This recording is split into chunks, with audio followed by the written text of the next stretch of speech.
Hey friends, my name is Megan and welcome to episode 57 of a Naughty Mess Knitting podcast.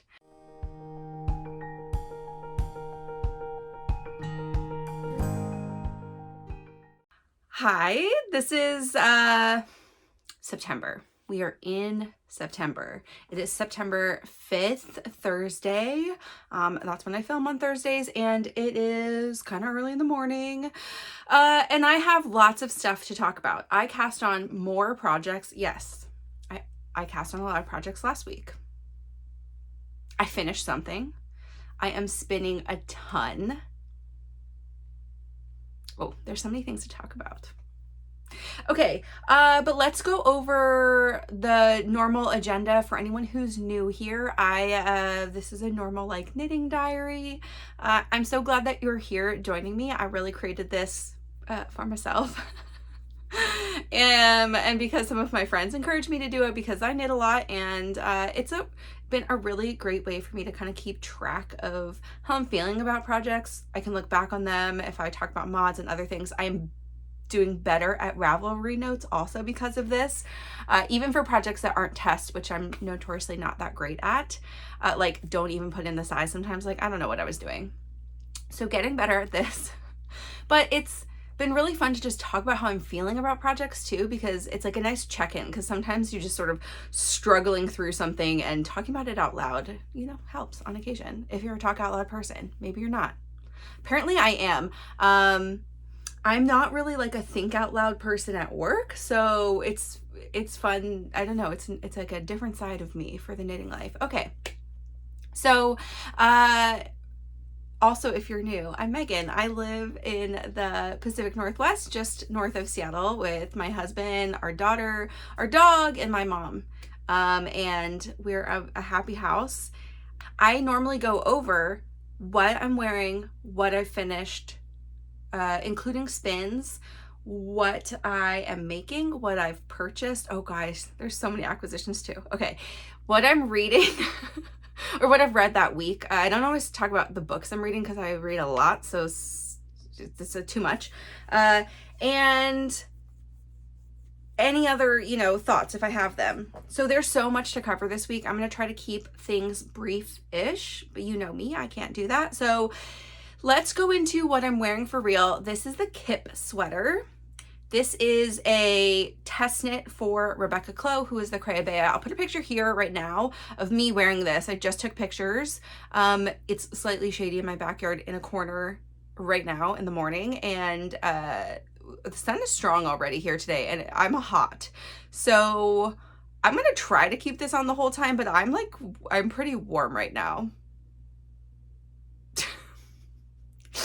I feel like I'm sweaty. I'm not actually sweating, but like I feel like dewy from wearing this. But oh, I am also wearing some Hello Lavender, the Moody palette from the monochrome collection that she like did in tandem with Explore Knits and Fibers. This is not monochrome yarn, but you know, it's pretty. I'm gonna give you details of the sweater first, and then I'll stand up so we can kind of go in that order. This is a size 4. It is a 48.5-inch bust. The recommended ease is 3 1/4 to 8 inches. I'm slightly under that. I used 5.5 millimeter needles to get gauge for this. The recommended needle size in the pattern was 5. It was really hit or miss in the tester chat of what people got, and a lot of that comes down to the yarn. So let's talk about that. This is Daydreamer Natura Ulysse in the color Confiture de Rose, and it's 100% merino. It's like Portuguese and French merino. These are fancy European sheep. It is a black and white blend though, so there is like kind of a nice, like you can see like black bits, like darker bits in your yarn, and probably the lighter yarns you can see like more of a heather than even this color. Anyway, this is a woolen spun yarn, so it's 202 yards for 50 grams. It's super lightweight. It is really warm. Like that's another reason I'm feeling toasty. But it is like woolen spun yarn just means there's more air trapped within the fiber. So like when you get it wet and you block it when it's in its final form, it often blooms a little bit more, it like puffs up. And that air though, like, you know, it'll totally dry out then too, but that air that it's created creates a very lightweight fabric, but it's really warm. It traps your body heat inside, which is amazing for warm times, like not great for September 5th in Seattle. It's a little bit warm here today. We'll see how long I last. Okay, let me stand up so I can go over some of the fit things. I'll go over mods at the end and give you some measurements also. Don't you love it? Okay, I love it. It's really cute. 48.5 inches is only like 1.5 inches, maybe 2 inches of ease. So we'll go over the measurements in a second, but you can see that like the way that it's constructed, it is still a bit of a drop, even though that's, you know, it's not a ton of ease on me. I think my gauge is probably slightly tighter here than the top. Working back and forth flat in this pattern feels very different than working in the round. Oh my gosh, though, like how cute is that? The texture is supremely amazing. Like it's so good. And it looks this nice in person too. Like it's not like it's not like only the camera and the light or whatever is picking up. It looks nice in person. One big mod I did, and there's still not a clear, I haven't seen the final iteration of the pattern, is that I definitely did way more sleeve decreases than were originally called for in the pattern. And Rebecca is going to change this because I think everybody ended up doing more decreases. The original number of stitches was just far too many. Like math was just wrong. A couple of people did less of the decreases, but a rapid decrease at the cuff. Because of the way that this yarn is, like it's not like a superwash merino where it would just like really cinch in. I think it would have just looked really bulky and weird to do a rapid decrease here. So I just decided to do, you know, 16 decreases down the sleeve.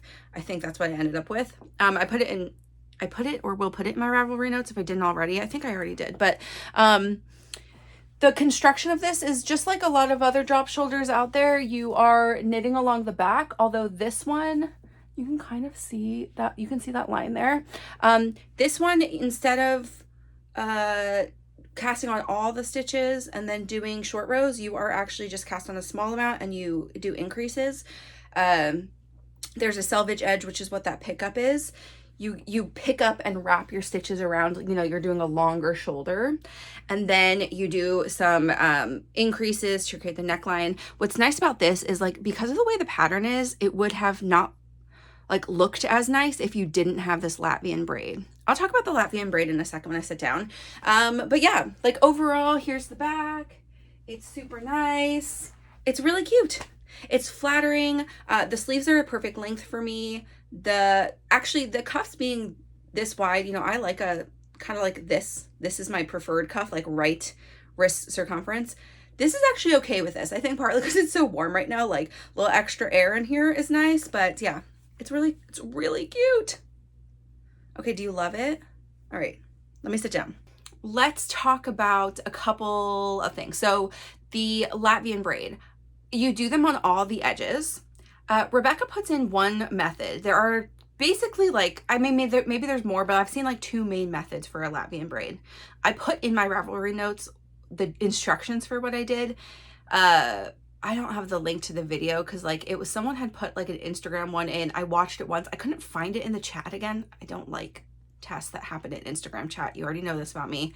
We'll talk about the test experience in a second. So it's, instead of doing, so the one that Rebecca linked is basically that you knit a stitch and then you pull one from your right needle over your left, and you knit through the back, and it creates like a stitch that just lays flat. The way that I did the stitch, and you could just look this up on YouTube, right? But the way that I did the stitch is that you knit through the back loop of your second stitch on your left needle and then through the front of your first stitch on your left needle, and you let both of them off your needle. Then you put the first one in your right needle, which is the one you just knit, from the front of the first one on your needle back to your first one. So you're kind of taking this like single stitch is the one in front, that is what you're pushing to the back. I don't know. It's weird to explain, but if you do it, like to me, it kept it tighter. When you do the one where you like pull over, I find that looks like looser, just the way that I knit. So I did like a little bit of that and I was like, oh, I don't love it. And so someone else posted like a different video and I was like, let me try that one. I've never tried that version before and I liked it way more. I thought it was faster, it felt smoother, you know, preference. But the one thing I want to add is I kind of like went all over the place for the needle size that I use. I put this in my Ravelry notes, but like I started with a 3.75 and then I did 3.5 and I think I even did a 3.25 maybe. Yeah, I put it in here for like the sleeve one. Honestly, it doesn't make a ton of a difference because that is sort of a stretchy or stretched out stitch, but I would err smaller than you think. Like if do a couple, if it's looking a little bit like loose, like rip it out and do it again. Like you don't even do a lot because it's never going to make it like super tight. It's just not the way that that stitch works. So I am not like I would go back, but like I do prefer they look really similar, but the one that's on my sleeve is like really, really, hold on. It's really nice and tight. Also, can you see all my winter hair? I did try to get some of my winter hair off when I was taking pictures, but like this girl's woven into my whole sweater. It's fine. The neckline, the instructions were sort of just like a pickup rate, not a number of stitches to hit. I would have, if I could go back in my brain and not actually have to rip it out and be like, oh, should I go down one more needle size? I probably would have. But I did a 4 millimeters for this and I did these all 375. I like the look of this more, but like the way that this is giving me like a little extra neck room without it looking like drapey or like it's not sticking up weird anywhere. Like I like it. I think it's really cute. So I'm also, maybe I wouldn't go back. It's nice. I wouldn't have changed it a ton, but it would have definitely made it, I think it would have pulled this in a tiny bit. And that's not bad, but I don't mind, like this isn't far enough that it's going to show bra straps or anything. It's just going to give me a little bit extra air around my neck. And again, I'm really hot today, so I'm maybe a bad judge. Final measurements for this. This is 47. I got 47 inches when I laid it flat, but to be real about it, like I don't think that's 100% accurate. I think I'm way closer to 48. It's hard when you lay it flat, like probably, you know, you add a little bit for the sides. I usually just like measure across and times by 2, depending on how thick it's feeling. But I think this one, I mean, obviously like I have a little bit of ease here and I have a 47-inch bust. I mean, it's not really like changing or anything. So my measurement is like, you know, accurate-ish. But the length measurements are a little bit better. So from shoulder, and I do that like from right next to the collar down to the hem is 22 inches. From my arm, underarm down to the hem is 14.5 inches, which is really nice. Like this hits me at my hip. It's not, you know, I don't want it any longer, but I don't know that I'd want it a lot shorter either. And I did a slightly longer, I mean, I hit just about 2 inches before. That's like what we were supposed to do before binding off. And then I did the measure of the underarm from the underarm right to the end of my cuff is 18 inches. And I think they're like perfect length. I also do think that the pattern might say bind off in pattern, but I did a sewn bind off for all of them and I didn't have any issues with it. And I did actually pull the one in my hem rather tight because it was looking a little bit loose. It's just a lot of stitches to do that for. And so every like this much, I went back what I've already bound off and I just used my needle to pull all those up and give myself more slack and then pull that through. That's how I did that, just in case you're wondering. Let's go into some finished things. I have 1 finished object and I have 2 finished spins. So that's exciting. Let's go finished object first. So I finished, and I kind of can't believe it, but I'm very glad it's off my needles. The moonset tee. My moonset tee is done. And it's so cute. Okay, so this is the moonset tee by Hayley Smedley, who is Ozetta.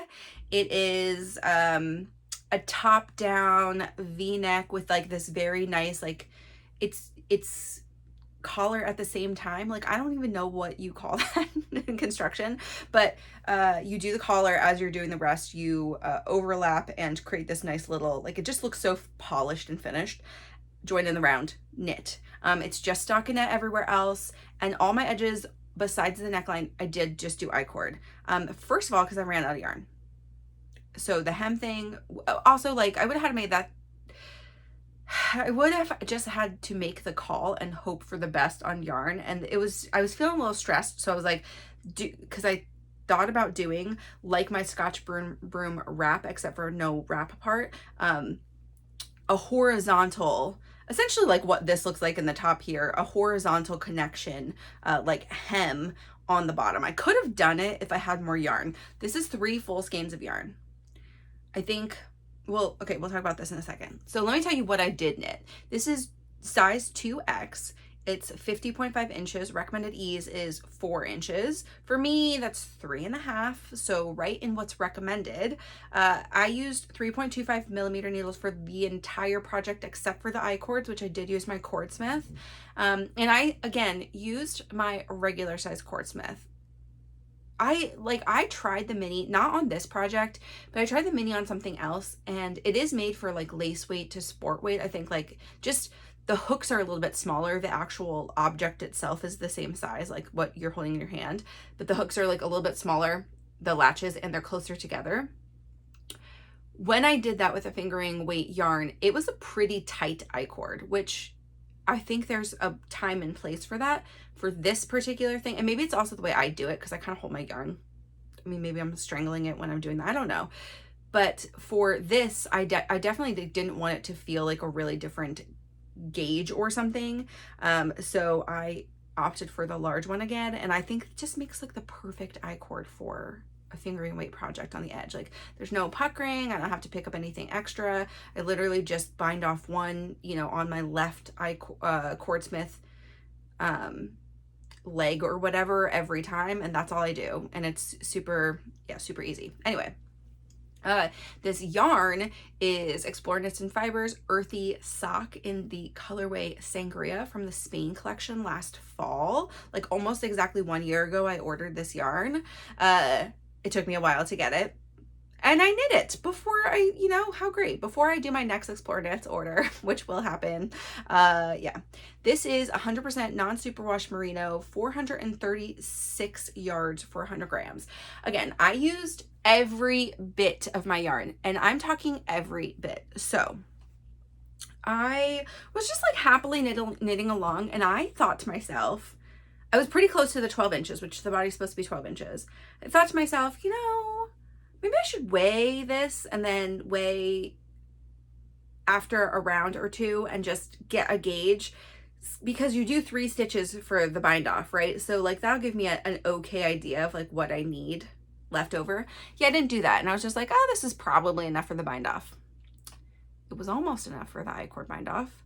I was about 25 stitches too small, like too that weren't done, and I did not have any more yarn. So I went to my yarn scraps. Thankfully, I don't throw them in the trash. I put them in a little bag, and I dug through and I found what I used for, like, it was like maybe the underarm. There was something that I'd already cut off on my, like, I wash and then I cut my ends, but I do typically cut them so they're relatively small, so I know I sewed them in, and so that when I'm washing, there's not like a bunch of long strands happening. So I had one kind of long one from something, I don't know what, and I connected that, and then I still was like 14 stitches short. So I found the ties that tie this yarn together. And you know, sometimes when you get yarn that's in a, you know, a skein, you have the ties on it are not the same material, not the same color. Sometimes they're cotton, so they're like totally white or whatever.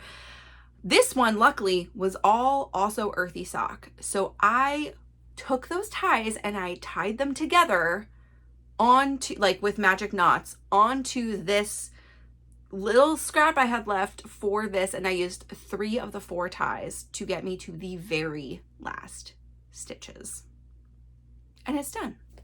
No harm, no foul. It's fine. You can't even really see it. There is like one part of the bind off, like, I mean, here at the edge where it's like maybe a little less smooth, but from the outside, like, you can't see it. That's a secret for you and I. Okay, I really still wish you could see this color. When I do final, like, finished object pictures for this, which I'm gonna do maybe next week, although I have, like, maybe this week, I don't know, probably next week, I'm gonna try really hard to get a video in, like, sort of shaded natural light so you can really see all the colors, because the colors are amazing, and inside light and also the camera just doesn't do it justice, like, in photos. So I'm hoping, like, the video might pick up, like, more of it. But anyway, it's a gorgeous color, and this is done. I haven't taken final measurements, but I did weigh it. It's 339.2 grams. So that's all of my yarn plus, like, that little bit of excess that you get, like 10% extra in hand-dyed skein usually. Not all the time. Explore Knits is pretty consistent with that though. Okay, it's done. How exciting. Let's talk about the other things that I finished this week. I'm not going to go into depth about this one because we've talked about it several times, but this is my final washed, beautiful little skein of hand spun. That is the BFL trilobal nylon that I used. This was that nylon that was kind of like little hairs.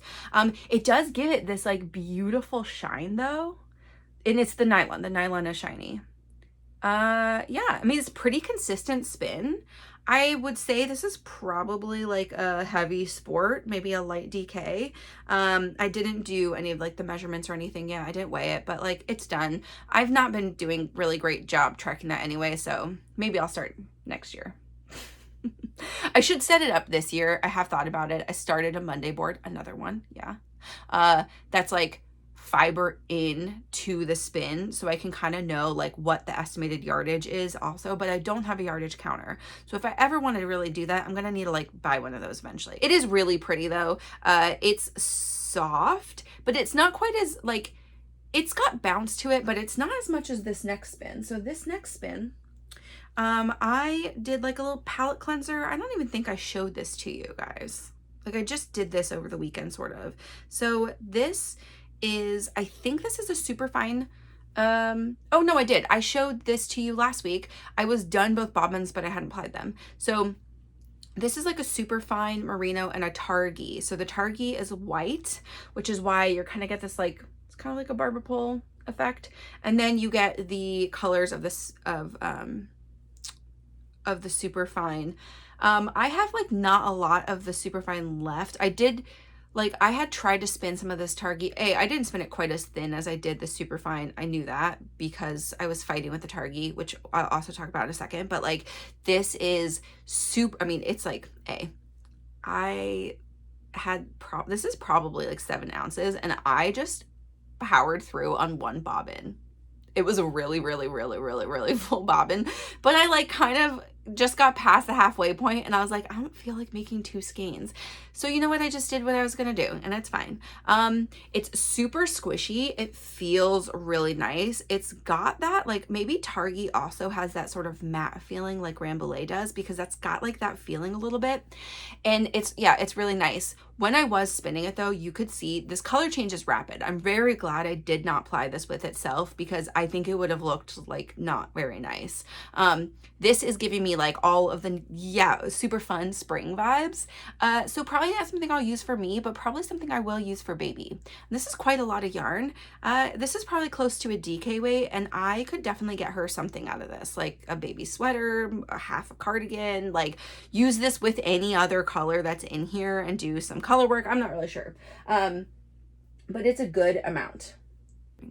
Okay, so on the front of the targhee, I had someone comment on the last video that they have experienced the same thing with a Rambouillet. That's never happened to me with the Rambouillet. I've loved all of the Rambouillet spins. So I am thinking, and I said this last week, I do think it was just the prep of the targhee. I was pretty sure somebody else in the knitting group had spun targhee before, and then I remembered that's, like, Maya's favorite, fiber to spin is targhee. Clearly it's not the worst thing ever to spin, right? And I know it's not, like, just like that all the time. And I feel confident that I'm a experienced enough spinner that it was not just me having an issue with the fiber. It was something in the prep of that fiber was just like not great for doing a short forward. You know, maybe it was just the way I was spinning. It could have been that, but like, it wasn't just me. Like it in something that looked like a combed top, it was way more difficult to spin than it should have been. And I did okay. Like, it looks fine. It looks like yarn. It's just, it was not enjoyable for me because I felt like I was constantly fighting it. And so this person who commented, you know, said that that happened to them with Rebecca, and that's never happened to me. So I told them to give Rebecca another chance. Because it's definitely not like that's never, you know, that's not typical. So maybe this isn't typical for Targi. I'm gonna imagine that it's not. And I'll get another prep of it at some point, but I'm not gonna do it right now because I got other things to spin. And also I'm like on the Shanico train forever. We'll talk about Shanico in a minute. So let's go on to whips. Okay, so there's many things here, and I'm gonna not too rapid fire, but I'm gonna get through them. So this is the Daydreamer by Andrea Mowry. This is a gift knit for my sister-in-law Lauren. It is her birthday in 2 weeks-ish, not quite 2 weeks. So I need to get this done, washed, dried, and hopefully to her on or about her birthday. Not a requirement by any means, but I would love for that to happen. It would be great. So let me hold it up. We have sleeves. Oh my gosh, it's so cute. Okay, so this is a size 1. It is supposed to be 40 inches. Recommended ease is 6 to 12 positive inches. It's I use 3.25 millimeter needles for the bottom ribbing and 3.5 for the rest of the body so far, and that includes the neckline because you're doing I'll show you in a second. You're doing like sort of half of one of the repeats for the neckline. And this is Knit Picks Aloft and Palette in the color Penny Royal. It's a really pretty soft gray-y purple. Like, it's definitely purple, but it's not very vibrant, right? Like, it's a soft color. It's the Aloft is 72% mohair, 28% silk, 260 yards for 25 grams, and the palette is 100% Peruvian Highland wool. It is a non-superwash, and it's 231 yards for 50 grams. So this is a fully non-superwash garment, which is fine. Lauren is a very responsible adult. I'm just gonna have to give her instructions to wash. So what do we have here? Last week I was done the body up until the shoulder joins. This is an interesting construction. So when you are doing like front left and front right, you continue doing your pattern and you do decreases, right? But you also are continuing this piece of the neckline, which is just half of the middle, you know, it's half of this middle section. So they're twisted stitches with like a, you know, moving right and left, like little snaky things. And you do like some extra to start, which could theoretically get you to the back of the middle, but the instructions are like not loosey-goosey. I just want to talk about this because I'm going to do this week, so then I don't want to forget, but like they're not loosey-goosey, but it does say like try it on to see how tight you want your neckline to be, I guess, because you could sew down like in every stitch or 2 out of 3 stitches, you know, like you kind of have options here for sewing down this piece. So I am going to actually, I knit like a little bit more this week, and that'll get me pretty close to the middle, but I actually think I'm going to add a tiny bit, and I ran out of yarn here. This was like the end of a ball. I didn't cut it. And I will do the other side, and I'll start sewing it down and then decide if I want to do a couple more rows, then graft it, then finish sewing it down. So I'll probably get all the way until this last pattern repeat and then decide exactly what I want for all of the rows. And I did try this on, okay, this does not fit me. So I tried this on Ariel on Monday, and like then I had just started the second sleeve so I could get it on her so I could actually try it. I needed to see like part of it is neckline, so I pinned one place, and I did some measurements to see what I thought I'd like, and part of it was just to make sure that the sleeve length was accurate for the pattern. And just because what she put for the sleeve length, I was like, I feel like that's gonna be really long, and Ariel is about Lauren's height too, so I was like, you know, arm length is very arbitrary-ish, you know, like that depends on your height and a lot of other things. You can be really skinny and really tall and have, you know, need way more length in your arms, or this could be way too much. This was really actually dead on for Ariel. So I'm gonna call it good for Lauren as well. Okay, so this was interesting. You make these little guys. They're only like a couple inches long, and this I made outside of, like, just on needles by itself, and then I sewed down both sides with some extra, you know, leftover scrappies or whatever, and then I did like one more row across and picked up, right? So that's how you make this kind of gosh, sorry, I feel like there's so many pieces happening on this knit still, but that's how you make this like lovely line across the top. And then the sleeves are actually just reverse stockinette, which is annoying because, like, I don't love to purl all the time, and also I have to do these magic loop because this is pretty small circumference, and it was uncomfortable for me to do these traveling stitches with the small circulars, so I switched to magic loop. But like doing reverse stockinette and magic loop, I feel like I have a harder time pulling this last stitch tight, so you can see this line here, which is fine. So what I'll end up doing for this is I'll flip it inside out, I will steam it, and I will tug those stitches around a little. And yes, that's annoying, and it's gonna be like take me an hour to do, but that's okay because I'd rather it look nice but also not be the worst thing ever to knit. So it's just what it is. And so I'm about halfway of each sleeve. I'm almost at the same number of decreases on each side. I ran out of like the palette for one of the sleeves, this side over here, so then I started this one also because I wanted to be able to have both connected to try on Ariel. So this weekend I will probably finish this. This is my goal for this week, is to just be done this so that I can start my mom's cardigan, which maybe is not what I'm gonna do next. We'll see. But also just like because I've been working on this since the beginning of June and I'm over it. It's a really gorgeous make. I'm just over it. It's a lot. And I've got a lot of other cable things happening, which feel a little more engaging doing the bodies. And it's like, you know, different kinds of cables. Okay, let's talk about them. So the next project we should talk about actually is my Heirloom quilt cardigan. So I just am only reporting in that I have 2 more squares. Here is one. And here is 2. I have now used all 7 of my colors that I purchased for this. I did buy all of this yarn. I forgot to say last week, this is all from the colors collection from ZZ Textiles. They're all DK Tweed from ZZ Textiles. They are all 85% superwash merino, 15% Donegal Neps, 231 yards for 100 grams. They're working up really nicely. This pattern, by the way, I don't even think I said it last week, is by Katrin Seeberger. She's at Katrin Seeberger on Instagram as well. So the next thing that I cast on was, and last week I had some of this done. This is my Belmullet Pullover, which is a test knit for Andrea Gaughan. It is my first test knit for her and my first Andrea Gaughan pattern.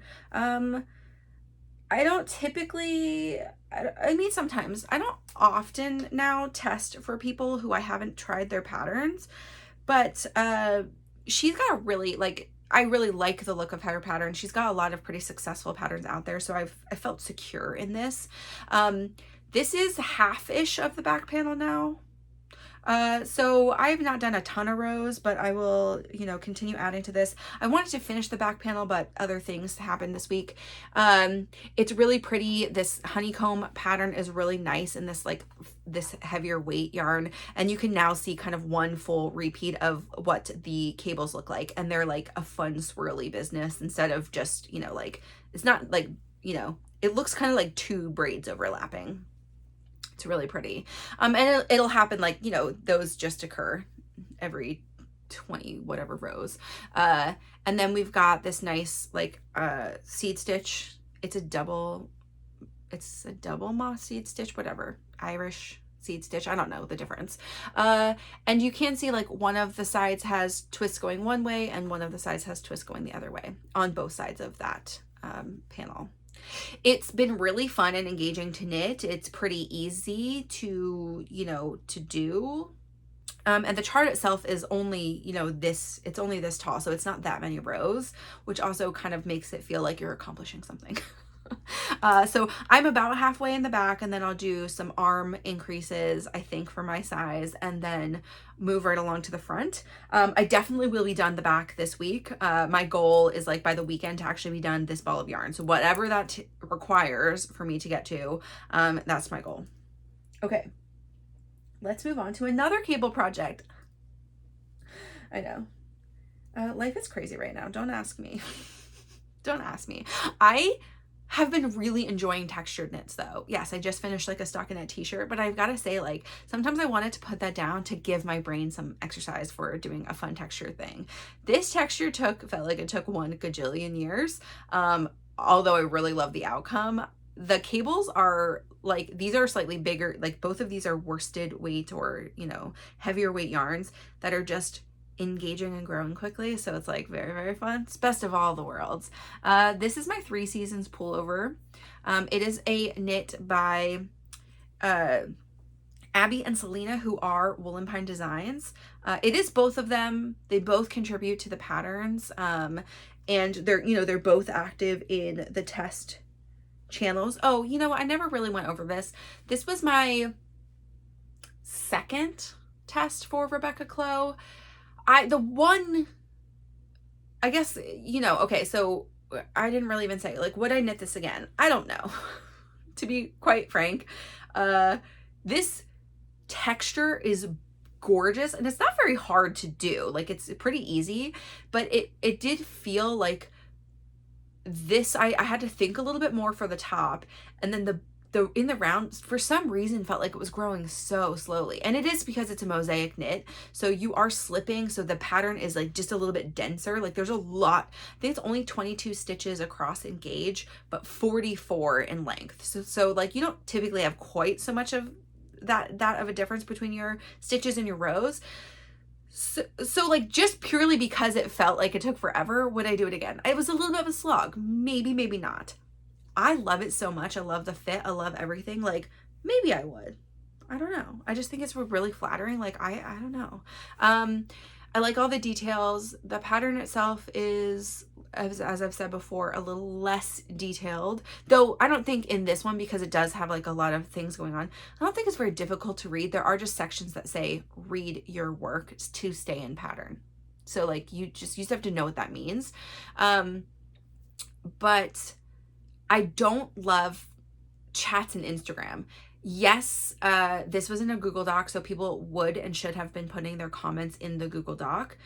But I do find like Rebecca's not quite the fastest at like replying to all of them, and sometimes people are stacking answers, so it's unclear like if something has been changed or if it's changed for just one size or not all. I don't honestly like very much love Google Docs for testing either. I do think it's really helpful if you can reference that exact section, but I like when that goes in tandem with like a Slack channel where a designer puts in like what has been changed. I'm saying this partly because like the Andrea Gaughan test that's happening in Slack, and she's got this actually as like it's all in Google Drive, the documents and stuff, but they are PDFs. So when things are changed, she's highlighting what the change is, and she has in the final page of like the tester pattern, it tells you what the changes are. So if like there's a chart change, it'll be like chart A changed, blah, blah, blah. So you know if you have to like reprint part of it. For people who print, I don't. I have just been downloading the new version and working from there, going to the back to see if anything would have affected what I did already do, and so far nothing. There've been like very small like little tweaks to that pattern, so it's been great. With this one too, there was a little confusion over like the selvage edge and some stuff that I just like, I wish there was an announcements channel so that if you aren't in the chat or you're not following the chat really closely because you can't search in Instagram, you can see what's been changed. I think they go hand in hand for those things. Personal preference, I understand that. I do really love testing for Abbye and Selena though, also because they also will re-release versions of the pattern. They're pretty clear about what has been changed, but if it's something that's like a typo or a clarification in language, they might not change it right away, but they put it in the like errata. There is like already a chat channel just for this. Yesterday, I had a help question, which I put in the help question section. So Abbye saw it right away this morning and was like, yes, you're right, which is what we'll talk about in a second. So this is a top down all over cable and texture. So like there's lace and there's other textures in here. Knit. It is going to be a v-neck. It's size 5. It's 50 inches. Oh, I didn't do the sizing for the Belmullet. Whatever. We'll do it next week. We don't have that much of that knit happening. This is supposed to be a 4 to 8 positive inch recommended ease. This is 5mm needles for the body, which I think is what's recommended. I'm using Cascade Yarns Cantata in the colorway Plum, which is number 21. It is 70% cotton, 30% superwash merino, 218 yards for 100 grams. I am slightly off on row gauge, like very slightly, like 1 stitch, 1 row every 2 inches or something like that. Like it's not a lot. I'm pretty good for the stitch gauge though, so I'm the more important, obviously. One thing to note is, okay, so there was it was an error in pattern, but really it just makes something more difficult to do. So that's what I pointed out yesterday, and that's because there are some arm side stitches, and you add them in like a wedge, which is really cool, but when you do that, it needs to not interrupt the lace pattern that's happening on the outside, and I just have to go back 2 rows to add it in. She gave me a way to fix it too, but because I'm gonna be adding more stitches, I don't want it to like make these 2 stitches on my end here like really tight or something. So I think I am gonna go back.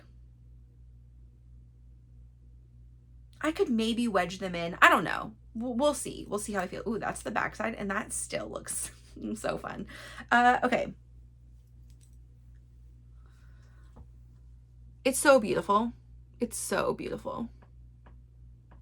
One thing I will say is on their sample picture, it looks like it's Abbye is, whoever knit it, Abbye or Selena, is a little inconsistent with this cable chart, this piece of the chart.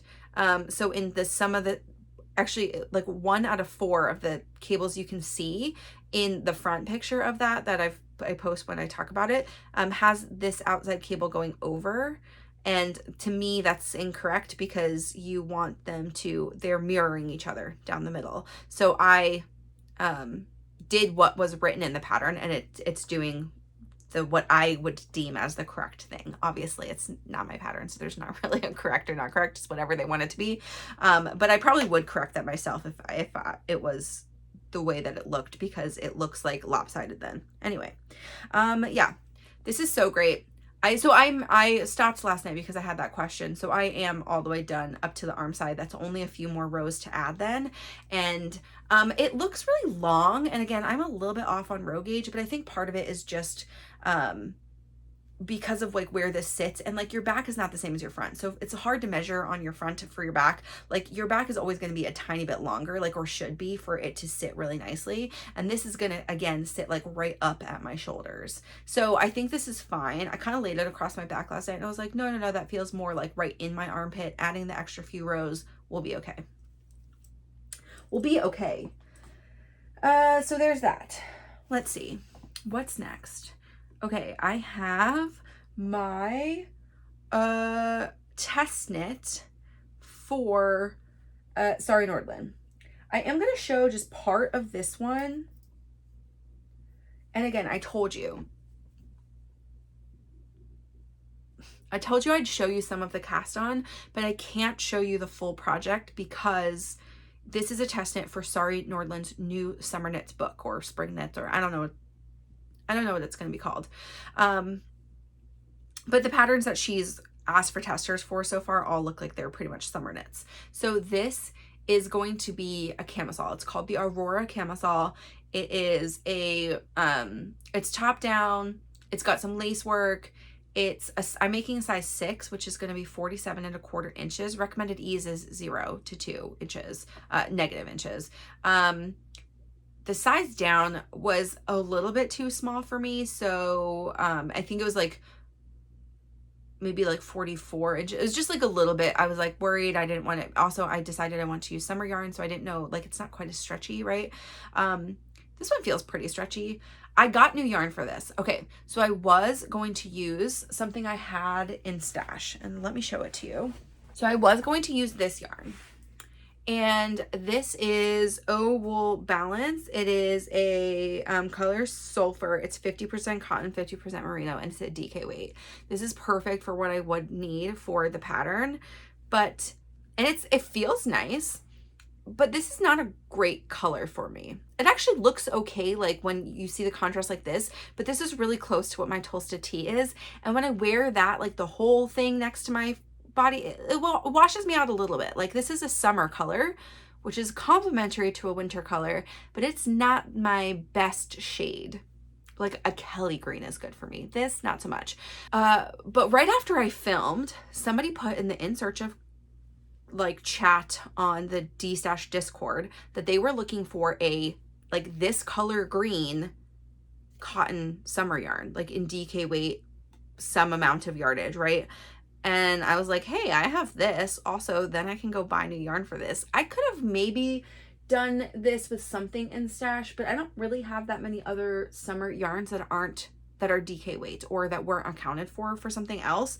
So I decided that the money I would make selling this yarn, I was going to buy new yarn with. You know, that's what I decided. I sold most of the skeins I have of this. I have just 2 left, which is actually kind of perfect because I have a pink and a white with this too.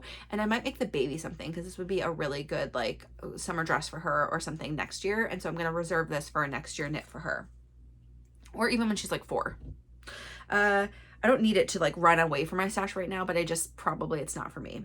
So I went, and this will, I'll talk about this yarn now and not during acquisitions, but I did buy it this week. So I did like a little knit afternoon, and Katie and I stopped at a yarn store on the way back from meeting friends for knitting, and I found this. They didn't have really any like DK weight yarns I wanted in the yarn store that were summer blends. And so, but I felt this, and also this color. Oh my gosh, this color. It's so, so good. It's reading very to the stars who listen to me. So this is Illimani Sabri, which is 85% organic cotton, 15% baby alpaca. It's very floopy. It's kind of like heavy feeling. It's super shiny. It's just really, really nice. The color of this, sorry, is called 36. I actually think there was a color. Oh, it's called Acadia. I looked it up online. Like, it doesn't say it on here, but online it says Acadia. Did I say the yardage? It's 437 yards for 100 grams. So this is giving me like, you know, a worsted weight held double, which is a little bit denser than I probably should be using for the pattern, but I decided to go with it. I'm using 3mm needles. I think the recommended is 3.5. So I did go down in needle size, and I will show you. I can show you just like most of this little first thing I did. I'm not going to talk too much about construction either, because again, I don't want to just give it away. But basically, I am making, I mean, if you know how tank tops are made, you can kind of see. Look how cute that is. It's top down. I'm going to do, I think it's I-cords, or I don't know what it is for the connection. But I'm going to do those in post, like maybe towards the end. I'll probably do them as soon as all of these are done, but you're making pieces that you then knit together, and it's kind of the same front and back-ish, so it's got like these V's. That's all I'm going to say about it. I'm not going to show the end thing. This is like the picture Sari posted though, is basically like, you know, this. So I probably won't actually show you again, but I will give you details about how far I am. So right now I'm about 20% done the project, maybe a little bit less. And I'm slightly off on gauge even going down to needle size, like very barely off in gauge for stitches. And I'm actually pretty close to gauge for rows. I may have to, I think it will fit me, like it will be fine. So that is what I have to share about that. Okay. The next thing I have to talk about is my last cast on, my only second new cast on for the week. So that one is new because I haven't like showed you anything about that before. Obviously I just got that yarn.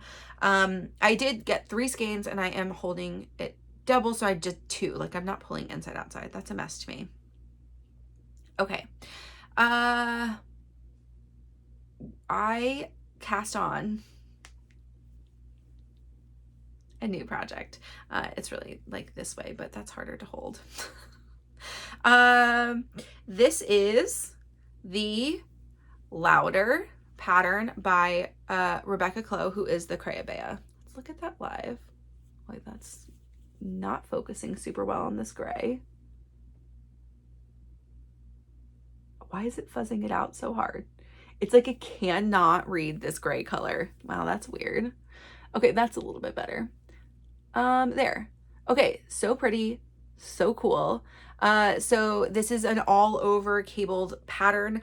When you buy the pattern, you get like 30 options. You get a cardigan, a pullover, a vest, you get a v-neck or a like a crew neck, and all of those.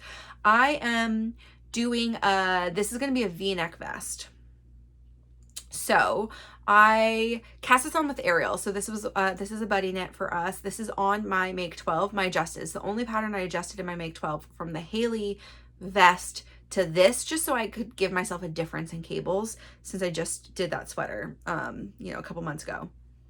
This is going to be, I'm still debating, size 4, I think, which is a 47.25 inch circumference. It is supposed to have 0.05 to 6 inches of ease. So that's, you know, like that's really pretty close to me. I mean, it's really close to 0 for me. I've been noticing though, even when I pick things close to my bust, I'm still feeling like they're not, you have to have kind of significant ease to feel like it's like really tight on you. So because of how I want to style and wear this, I don't want it to be oversized, especially in my shoulders. I find that things around 50 inches just feel kind of like they're draping pretty far on my shoulders. So I would like to err on slightly smaller. And if I need to like somehow adjust once I get closer to the bust, I can, if it's like looking really tight or something, but I think I'll be fine. This is actually my second time I cast this on, because I did cast this on with Ariel on Monday. We decided we wanted to cast on together on Monday. And we had knit night at Ariel's house. It was our first time going over there. They're still figuring out their furniture situation, so it was a knit night on the floor, and it was totally amazing. It was really fun. And it was her first time ever really hosting us, because she was in a really small apartment before, so she couldn't do it. So it was really great to be able to be in her space and to share that with her. So yeah, this is though yarn. This is in what I got from an international friend yarn swap with my friend Bex, who lives in New Zealand, and she sent us a couple of yarn, like a bunch of yarn, and I sent her yarn from me, Katie, and Sylvan, and then we split the yarn that came into us, and she knew that, so she sent like colors that all of us would like, and this one I took, but so yeah, this one is called Incognito. It's branded Yarns in Disguise by Skeins, which is like a mill that's down in New Zealand. What Bex told me about this is that this is often like seconds or like wholesale orders for designers, or you know, for custom blends or luxury yarn brands that use the Skeins mill, that like for whatever reason didn't end up making it to that person who requested the yarn. So it could be I guess it could be a couple of different reasons, but this one, so they like label them as the Incognito blends, because it's probably stuff like they're not going to have it over and over again, right? Like you can get it that one time if it's available. And so that's why it's in this Incognito line. This one is called Brittany, and this is 100% lamb's wool. So I don't know what kind of lamb, but it's 219 meters per 100 grams, which is like 246-ish, I think. I did the math before, but so it's a slightly lighter DK. And really, this pattern, when you go look at it, Rebecca Clow has this listed as DK, but it's a worsted weight yarn that she used. And I think that's what would make the cables be a little bit plumper. But I kind of have my heart set on using this. I brought a couple of options to show to the knitting group to have them help me pick like things I had enough yarn in. And we picked this. I mean, I think I still was like, I felt attached. Actually, the votes were like pretty much one for every of the other colors I brought, like including, you know, this is a DK, a plumper DK weight. I have like a purple worsted weight I could have used, but you know what? I want this like super classic look. And so why I had to cast it on twice is I cast it on with the recommended needles, because like doing a gauge swatch is the same as essentially doing this start of the back panel. So I did it and it was looking a little bit tight, and I was concerned that if I went up a needle size, the cables would start looking like really flat or something. But I was like, you know what, I'm gonna skein up another skein, or cake up another skein of this, and I'm going to just do it, look at them next to each other and see what I see, how I feel about it. And this one is way, way closer to actual gauge for the pattern and looks nicer. The other, like these cables were looking so skinny and tight in the other one. So I actually think it looks even better. Again, it's never gonna pick up this color. Oh, there we go. So yeah, I'm good with it. That was the right decision to make. And we'll see how it goes. I don't have a deadline for that with Ariel. It's just, you know, us knitting for funsies together. I will likely try to finish it relatively quickly because I want to keep having make 12s on my needles, and I have more to do. Okay. So that is the end of all of my projects right now, but let's talk about some spin stuff that I do have whips for spinning. Okay, so I was playing with my braids last week and I decided I was, you know, really going to start my sweater spin. So I would like to show you. Let me talk you through what I've done so far. So I have done 2 full bobbins. I am about a third of the way through my 3rd bobbin, and I have decided how I'm going to split the yarn. So that's made it a lot easier for me. I unbraided 4 of them and I laid them out on the floor next to each other to see sort of like what the pattern repeat looks like. And I've got to tell you, I'm going to put a picture here. The consistency Trisha achieved with all of these kind of, some of them small, some of them long color changes is incredible. So you'll see this is just like a floor area of my house. And I've laid 4 of them out, and they're really, I mean, like I just laid them closest end to end, and they are like dead on for each other. So because of that, and I want to have this sort of look a little bit more blendy. I don't really want it to be a fractal, like, so much like striping business. Like it might be a little bit, but like, I've decided to do something. We'll just see how it works. I mean, who knows? Maybe it'll be a little bit stripy still. Maybe it won't. I'm not really sure. I think if I really wanted it to be 0 stripes, I don't even know if I could achieve that. I think I'd have to do like really, really small, like break it into 16 pieces or more. But I kind of just decided on a thing. So I decided 1 set of braids, 3 would go from one of the ends I just designated as A, and the other one I designated as B. And so one of them the A side will be split into 8 and spun end to end. The B side will be split into 12 and spun end to end. And that's what I've decided to do. So this is one of the 8s. This is how floofy they look. This is how much it is. Even splitting into 8, like this is it's so squishy, you guys. I just love spinning Shanico. I love it so much.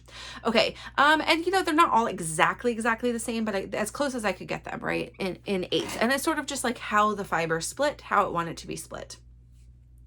This is my first 8 spin. And this is rewound, so you can see like how kind of quickly the color changes is happening, because I rewind the end of my rewind, especially I kind of just go across a couple times. So This is my spun bobbin for the 12, not rewound yet. But yes, this is where I am so far. And it's so pretty. It's so pretty. This cyan color, like, oh, it's fun to spin. The color changes are happening fast enough. It's very, very engaging. I'm really loving it. Okay, that's my spin. Let's go through acquisitions because there are so many. I can't. It's crazy. Okay, so let's go through the sample acquisition first, since this is not like an acquisition that's going to stay in my stash. And I'm going to cast it on probably next week. I might wait one more week to cast it on so I can clear a needle or two. It's going to be a quick knit, but also, like, I have a kind of long deadline to get this done. Not that I want to wait on it. I just may wait one more week. So this is going to be a doppio, and I'm going to be making the size 3. And this is for Marina from Golden Age Studio Fibers. And I met her at Flock. Actually, she just overheard me talking to Jess from Witchfire Fibers about the sample I had made her that was like hanging right there, and she asked me if I was a sample knitter, and I said yes. And she said that sometimes she has a hard time getting sample knitters, and so, you know, I said I offered to talk about it on the podcast actually, but she did put a call out in her Instagram, just like on her Instagram, and she got everybody. And then I like messaged her and I was like, hey, do you still need me to talk about it on the podcast? Like, if anything's open, let me know. And the only thing that was left was a doppio. And so I said I would make it because also I love making doppios. Like, I like the play of colors. It's a really fun pattern to make. Also, a size 3 is small. So, you know, like all the things, let me just do it. Okay, so this, I can tell you most of the things, but not everything about this yarn. So I'll tell you first about the sock yarns. It's going to be 2 sock yarns. They look like this. I can't show you the colors. They're very fun. And I can tell you what the composition is. So this is 75% superwash merino wool, 25% recycled nylon, 437 yards for 100 grams for both of these. And it's just her base called sock. I cannot tell you the colorway names, but we can look at them again. They're really fun. They're super complimentary. So this, I'll go over this one first. So this one has like these really fun like sunburst flecks in them. Like they're really small. The speckles are actually like really small, but they're also kind of concentrated. So it looks like there are 2 or 3 places in the skein. I haven't opened one up yet, so I don't know how many, but like maybe 2 or 3 places on the skein. Like I see more under here, where there's like these fiery orange type speckles. And then this one, actually this is a cool effect because this is a pretty dark gray yarn, and she's got these like fully covered, you know, yellow bits peeking out, and that yellow is really close to what this yellow is, so they go really well together. And then we've got a Sari here, and this is a 75% Sari alpaca, 25% silk, 452 yards for 50 grams. So this is a light Sari. I really love that. It's a really pretty, like, it reads definitely like a slightly warmer brownie gray than the gray of this, but like not like they aren't going to go together. They're going to look really great together. I think it's going to like give a lot of depth to this. Like, I don't even know, this color is reading almost purpley too. Like, it's a really pretty color. I actually really like this. It's a little bit warm for me, but I really like it. It's going to be nice to knit with. Okay, so I know the color names, but I can't tell you. But what I can tell you is that this is for a release that's happening this October. And it is based off of the show The Magicians. So if you don't know what the show is, I'm not going to tell you anything about the show, but this show is based off of books. The books are by Lev Grossman. I read the first one many years ago, and I don't ever think I finished the series. I didn't continue the series because it was okay. But at the time that I was reading it, maybe I was not in the right headspace, and I've never revisited them, but I liked them, but I didn't love the first one, so I just didn't finish reading the series. Anyway, they made these into a show. I watched like the first 2 episodes with Mike, and he really didn't like the show, but also like it was very different than the books. So I will say they took like the concept maybe, but like a lot of creative license for the show. I didn't finish the series, so I actually don't know if this holds for the series too, but Marina did say to give y'all warning. If you do, if you're interested, you're like, oh, that sounds like a cool, like Magicians, another show about magic.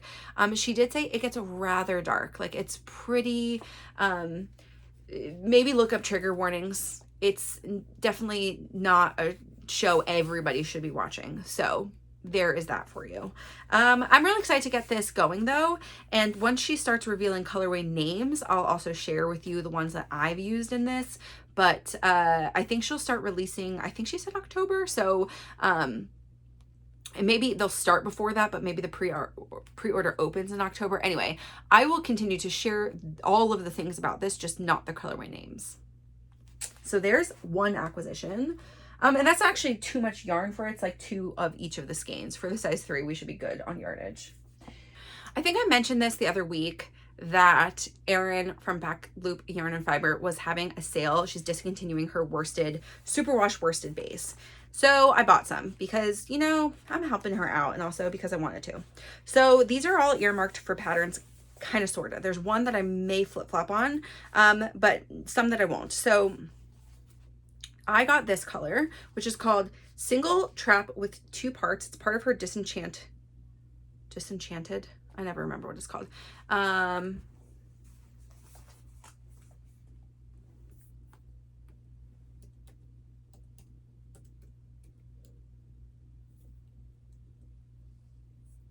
Okay.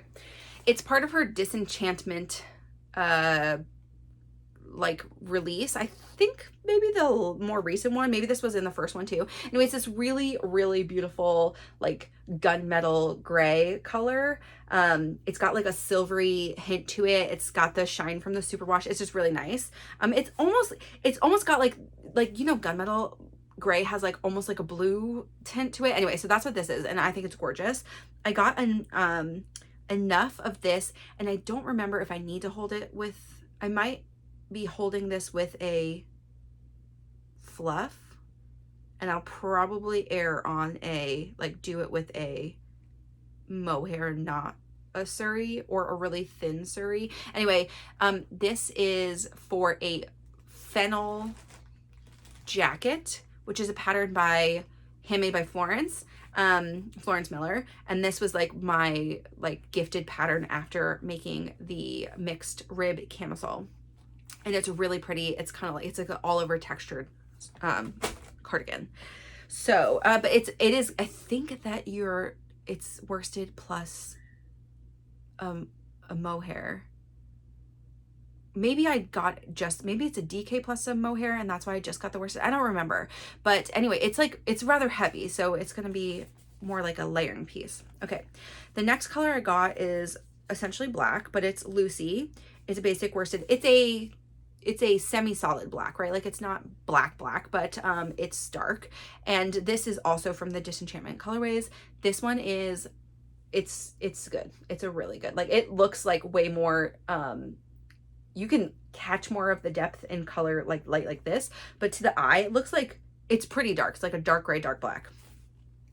It's a dark gray blackish yarn. Anyway, all of these, by the way, are 4-ply superwash merino, 100%, 218 by 100 grams. So what I used for my Wild Terrain Ever After sweater. Okay, so that I would like to make a Rocket DK sweater, and that is, yes, a DK pattern, but I can get close to gauge. I'll just do a gauge swatch and see, you know, and size down. But it has like just enough details, but like the fit is really cute for me to make a sweater. I just want like a very plain classic black sweater that I can like, I wanted a v-neck that feels like kind of light and airy-ish, so I can like just wear it for date night. That's what I wanted. Okay, so that's what I got. And then I got one of Erin's summer colors from this past year's summer collection, which is Sky. And I have this on her, like a little bit left over from the sample I did for her, which is way not as bright as this, but I really love the vibrancy of this color. This is totally within my color palette, actually. This is like one of the only like light colors I can wear that's not white. And I was going to make a compass crew with this. And this is a Claire Jackson pattern. And I love that pattern. And I got that as one of my test payments for doing tests for her.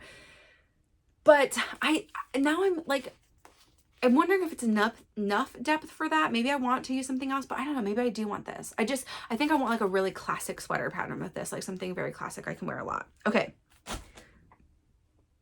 So that's worsted weight yarn I got. And then I got some fingering weight yarn. Okay, so Ruby and Roses was doing an in-stock order. She did a really big in-stock order, and a lot of it was like extras she had dyed for Taylor Swift colors, and then some of her classic colors that she had. And she, I think, is moving away from her in-stock like system. I think she wants to move more to pre-orders now that she had success with the Taylor Swift collection. I'm not sure, but she said she's retiring some of these. And so here's what I got. Okay, let me show you. I got a full sweater quantity actually of this. This is Reputation, and this is like one of the 2 colors that I wish I had gotten from the, I got yarn from the Taylor Swift drop. But this color, like really thinking about, like I thought about it after and I was like, oh, I kind of do want it. Okay. Non-natural lighting does not do this justice either. Like, yeah, in the ring light, you can see some of it, but like this color is magic live. It's almost got black tones, really, really dark, like burgundy colors, olive green, like teal almost, like dark, like royal purple. Like it's amazing. Okay, so I got a sweater quantity of that. I don't know what I'm going to do with it. That is to be determined, but I just knew I wanted a sweater in that. I got Lover Addie's version, and these are both in her soft. All of these are her soft. No. Yeah. The Reputation and the Addie's version of Lovers they're both in the soft rose, which is 85% superwash merino, 15% nylon, 4-ply, 437 yards for 100 grams. It's super, super soft. I will say the Reputation yarn feels a little bit less soft, and that's probably just the saturation of the dye. Like when I wash it, I bet it'll soften up. This one though feels like incredibly soft. And these speckles, I think about these speckles. I think about these speckles a lot actually. I got 2 skeins of it. I'm kind of thinking a summer top. I'm not really sure. I mean, it's a good amount of yardage. Like I could definitely get a tank top out of this. But maybe I also use it with something else. I'm not sure. As in like, I could use this as the base and pick one of these colors in here or multiple of these colors for a striping top. Okay. That's like the other option really. The other thing I actually could do with that, because I love it, it's so nice. Like I could do a shawl with that. I'm not really sure. I'm not a shawl person generally speaking, but yeah. Okay. It screams to me summer top though. That's what it screams to me. I got also her Plump Rose which is the same composition, but it like 85-15, but it's 400 yards for 100 grams, and it's a 2-ply, not a 4-ply. Those are both 4-ply. And this is one of like her just in stock colors called Archipelago. And I think about this yarn actually all the time. So knowing that she's going to retire some of these colors, I was like, I got to get it while I can. I got to do it. I got a t-shirt quantity of this. It's absolutely gorgeous. Just the depth of colors, the way that this variegated is, the swatch of this variegated, like, I love it so much. I love it so much. I'm so excited. I also don't know what I'm gonna make with this. Like, honestly, I just decided that I needed these yarns, and you know, most of the time I go with plans, and this one I'm just like reserving. This is a t-shirt for the future. I will find something perfect to do this with. Probably not a lot of texture. Honestly, it could be another color tip tee. I don't know. I'm undecided. I just love it so much. Oh my god, so much. Okay. Those are my acquisitions. Okay, let's do books real quick. So I finished, finally, Wheel of Time number 10, which is called Crossroads of Twilight. I jumped into number 11 already. We don't talk about that right now, but spinning a lot, reading that book. You got to read Wheel of Time while you're spinning. I don't know what else you would read, really, honestly. No. It's been great. A lot happened in that book, but I still feel like the characters are really spread out. So like everybody's kind of doing things, and I'm like not losing track of where they are, but I'm like they've not come back together in a long time, which is kind of what was happening in the first few books. Like they would split and do something and then come back together. So like our band of 6 main characters or whatever. The 2 girls, Nynaeve, Egwene, I guess Elaine could be in there too. And then Rand,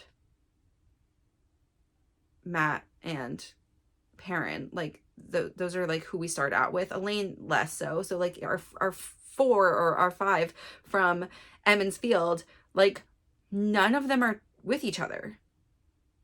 Is that true? Yeah, none of them are with each other. And they haven't been for like an entire book. So I sort of miss their interactions, but also like they're all growing up and doing things. A lot has been happening. And a lot in the prologue was good this time because there was more revisiting of where each of those people are, or like there's other characters too, but like we got a lot of insight. I finished The Dare, which is book number 4 of Briar U. That's the last of that series. I want to go back and read the reunion book, but before I do that, I decided to finish the Dix. I'm reading another Elle Kennedy, which is like from the 2nd generation, called The Dixon Rule or Dixon Rules. So I'm in the middle of that one. But yes, another hockey romance. I just like, they're so great. Okay. I don't have much to say other than they're so great. The Dare was interesting though, because this is like the first one that deals with like non-perfect looking, like I guess a couple of the other ones have some insecurities or whatever because like the hockey guys are so hot, but like this is a girl who is dealing with like a lot of body image issues, and the boy that is, you know, he seems like such a player, but like he's intrigued with how they meet, but also like he's like, I'd rather a girl with a little extra to love, and I'm like, Connor, I love you. Okay. I read Accidentally Amy by Lynn Painter. This is an adult modern romance. Right. This is about so no one's named Amy in this book. And this is in like the very beginning, so I'm not really spoiling anything, but there is a theoretical meet cute between a girl named Isabel who is at Starbucks and is running really late and waits for her drink, but she orders like a PSL, and there's a PSL on the counter for Amy that the barista keeps calling for at a crowded Starbucks, but Amy doesn't come up to get it. And so she's like, well, I'll just take this one, which this is a pretty like, you know, not a cool move. Like, don't do this, because then Amy's going to be waiting and not know that Isabel took her drink and just take Isabel's drink, right? Like people don't just do that. Anyway, so she takes this drink, but then turns around from the counter and bumps into and spills all over a guy named Blake, who then thinks her name is Amy. Obviously, it turns out what she's running late for is the first day to her new job, where Blake is her boss's boss. So obviously all kinds of things ensue, but there's a lot of like ethics about them dating, even though he doesn't have anything to really do with their department. Like he just oversight, and like it's the dilemma. And it's so good. Okay. It was good. It was really good. There was a lot of tension there because they have to like pretend to be friends, but definitely still into each other. There was a lot I really liked about it. The only other book I read this week, or that I finished, was Furysong, which is the 3rd and last of the Aurelian cycle by Rosaria Munda. Again, I talked about these like 2 weeks ago. These are dragon books, a little bit more YA focused. There's definitely some romance, and there's like a little like not a lot of details. There's kissing, and then there's closed door. Not really any details.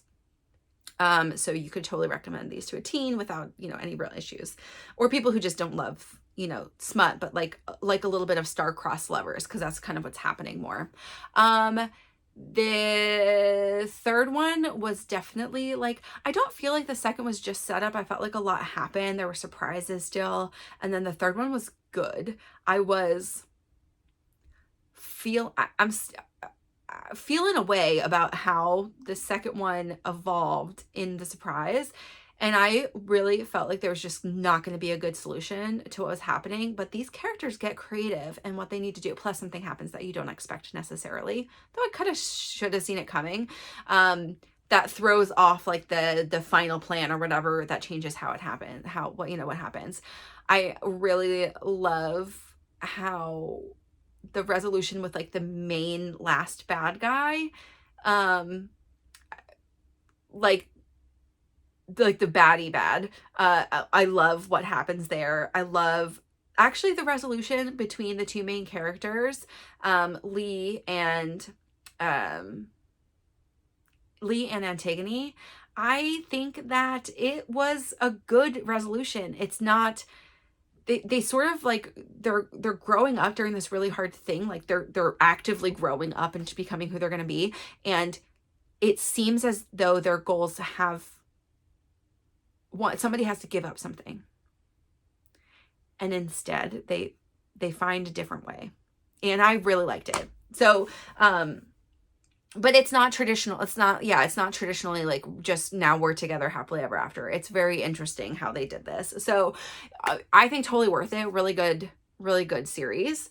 And that's it. That's what I read. I'm in the middle of like 6 books right now because I just have been feeling away about all of the ones I have right now on my Kindle. And I just got a bunch from the library, so I'm trying to finish out the ones that I'm reading. Like I'm reading the 3rd of the Twisted series. I'm reading that Briar U second generation, Wheel of Time, and I just started another book that I can't remember. Okay, so lots of reading, lots of knitting, so many cables. Okay, the last couple of things I want to talk about really fast are a reminder, please order your Yarn Jam yarn. I'm going to try to release this episode Thursday night, like early Friday morning, because like, quite frankly, it usually happens around midnight. And so the sale goes live Friday, September 6th, which is maybe when you're watching this episode, at 9 a.m. Pacific, 12 Eastern. It will be open for more than just 20 minutes. I very much think so. Trisha does have in stock that you'd be able to like get and ship to you right away, but she's got more fiber that she will then do pre-order, and it may be a little bit longer of a pre-order. She's gonna just keep it. I don't know what her time frame is for that. It's more just like she has a set amount of fiber and that's what she'll dye.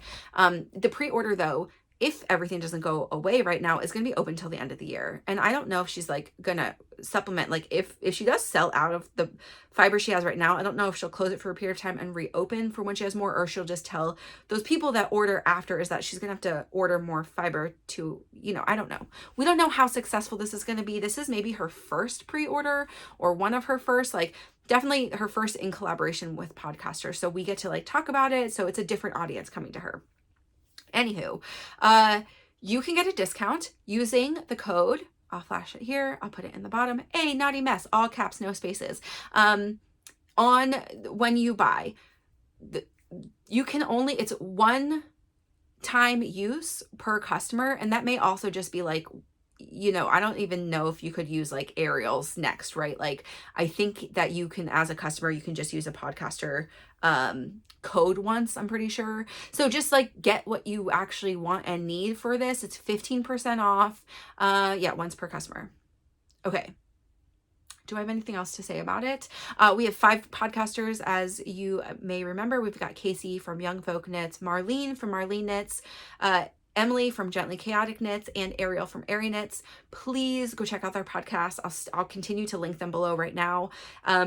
They're all fantastic. Everyone's been doing really amazing spins. Marlene has been knitting with her, so if you want to see her color knit up, it's so pretty. Okay, also, by the way, I didn't say anything last week, but Marlene and I were chatting in the background, and she was like, okay, but grayish is not my favorite color. And I was like, you know what? You're so right. Her background is a little bit like gray. She does like a warm neutral, but she's actually a fall tone girl. That's her actual palette, is like all the yummy fall tones. She's been knitting with some really yummy rust colors and like saffron-y yellows, I think she likes, but like the teal, she does love the teal, and she likes that, like, I think like I wish I could do like a burnt sienna color, but like I really can't, and that's like, like a warm brown. I wish that would be so nice, but like, no, I cannot. That's actually a really bad color for me. Anyway, but so Marlene's got that warm color. Casey's still spending hers, and I think she's talking about it more on her podcast. Ariel has her skeins spun up. I think she's gonna at least put a swatch on her stories over the next couple of days. And Emily has started knitting with her. So check out her latest podcast. She shows you the plaid of her tweed that is getting knit into like a variation of the Autumn Tales shawl. So it's a garter and it looks so, so good in that texture.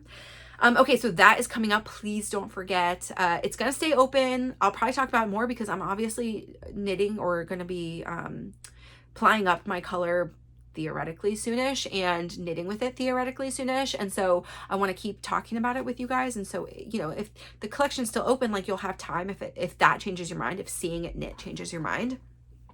I am going to be ordering on Friday because I can. And I want some of everybody's. I don't need it in stock, so like maybe I'll wait an hour or two so that I can like grab some pre-order stuff because it can come later to me. But I'm just really excited. Okay. And okay, some other things to talk about are just a couple of I'm gonna do maybe like highlight some fall patterns I really love in the next episode or two, like because like, things are coming out now. But I want to talk about some of these pre-orders. We know fall is a time for yarn pre-orders, and there are a couple that I am so here for. I'm going to talk about one that I probably won't order from because it is far too neutrally for me so far in what she's released. But Pigment and Ply has been releasing colors for the Tortured Poets collection, which is coming the 14th of September. So like end of a week and a half from now or so, 9 days from now. And these are not really colors I will probably, there's one or two that maybe I could order, but the colors are like, there's all these soft, yummy, like just lovely colors. I'll flash like a picture of her grid up. This is part of the grid, not everything. I think it's become a lot of colors. Like she's still releasing colors, but so nice. So if you're into this kind of palette, like it just like it makes me think of like inside knitting. Like that's what these colors are. They're so good. Okay, so another one that's coming out, if you are aware at all, Elle from Exploring Knits and Fibers is doing a farmer's market collection. She is also going to be releasing in tandem with Hello Lavender again for earrings and progress keepers. I got to sneak peek a lot of these at Flock for both all of the colors were there. Maybe I'll do a sneak peek picture of the table. I don't know. I don't really want to. Maybe I'll put up what Allie's got on her grid so far. But Reshma she's going to start releasing them this week, I think. And maybe I'll flash these next week, actually. Okay, yes. I'm not going to do any pictures right now. I'll flash these next week for us because I think all of the colors will be out then. But I'm sure a lot of you have seen, like, Allie's wearing a dress, and she's posted this many times on her stories that are all the farmers market colors. There are 3 colors from this collection I'm absolutely going to buy. There's a blue, there's a pink, those have already been released, and then there's the first pink, the tonals, and then there is another one that's coming that is like a really purple, like it's like an ultraviolet purple but like dark. I don't even know how to describe it, but it's gorgeous, and I will be getting all 3 of those. I don't know in what for yet, but yes. Okay, other Taylor Swift collection news is Coley has been, I don't even know if I told you that's what the collection is going to be. So I did that sample knit, the tessellated pullover, and that is for Coley from Paisley Knits collection of her like eras collection for like Coley's version. Okay. Their colors are going up on the grid. They're gorgeous. So gorgeous. Actually the 3 that I've knit with are still not on the grid. So I'm still not going to show you a picture, but I'll show you pictures as soon as all 3 of them are up. And she like, yeah, it's just as soon as all 3 of them are up. The colors are up so far. So good. It's going to be a lot of colors. That is going to be released the end of the month. So Farmer's Market, I think, comes out the 15th, Pigment and Ply the 14th, and Coley's, I think, is the 29th. There are definitely other releases that have been out. Duality just happened. I'm sorry I didn't talk about that one. That was a collab between ZZ Textiles and Witchfire Fibers. But like, yeah, there's all of these very fun new color collections come out. If you guys have any that you've been eyeing that like look really good that are coming out in the near future, put them below and let me know what they are. I'm excited. Yeah, I'm always just scheming, planning, etc., etc. So yeah, I am super excited for all of those things, all of the many things. Like, I don't need any more yarn right now because obviously I just brought like many skeins into my house, so many. But you know, I've been using yarn, so I've got to replenish. This is my pantry. And also my library. You know, my library's, it's a collection. It's not meant to be used all right at the same moment. That would be sad if I didn't have any yarn. I know some people live that way, honestly. Do you live your best life? If having this kind of situation stresses you out, I've said this so many times, like, please don't do this to yourself then. Buy a little bit of yarn and use it. This doesn't stress me out that much. Sometimes it does. Like, I got all this yarn and now I'm gonna weigh, measure, and put it in here, and I'm probably gonna be really stressed about that for about a day. And then I will remember that I am using yarn as, you know, not as it comes in. I've got a good focus for the rest of this year on yarn that's in my stash. Yes, obviously, I just bought yarn for 2 test knits that I shouldn't have, but this was a replacement of yarn I had in stash that I really, literally almost the same. Well, I'm holding a double, so double yardage, but like this will come in and out pretty quickly. But I got yarn out of my stash for that. We're doing an end of year yarn swap also, like maybe October-ish. So I'm getting some skeins I'm gonna pull out of here for that also. And that'll be good. Yeah, it'll be good.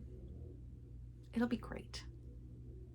Okay, that's all I have this week. Thank you so much. Let me know what you've been working on while hanging with me. Let me know if any of these test knits, like, are you excited about them? Do they look like something that you want to do? I want to know, what are your feelings about knitting right now? Like, are you ready for all the fall things finally? A lot of you shared really, really amazing fall plans. If you were holding on to summer, are you jumping in? And who's buying some fiber? Like, you don't have to tell me, like, that's absolutely not required. But if you are excited and you have project plans in place or you've got ideas, like, I want to know. I want to know because I want to be your cheerleader to get it spun and made into projects. Okay, that's all. Have a really wonderful day, weekend, whenever you're watching this, and I'll talk to y'all next week. Thanks. Bye.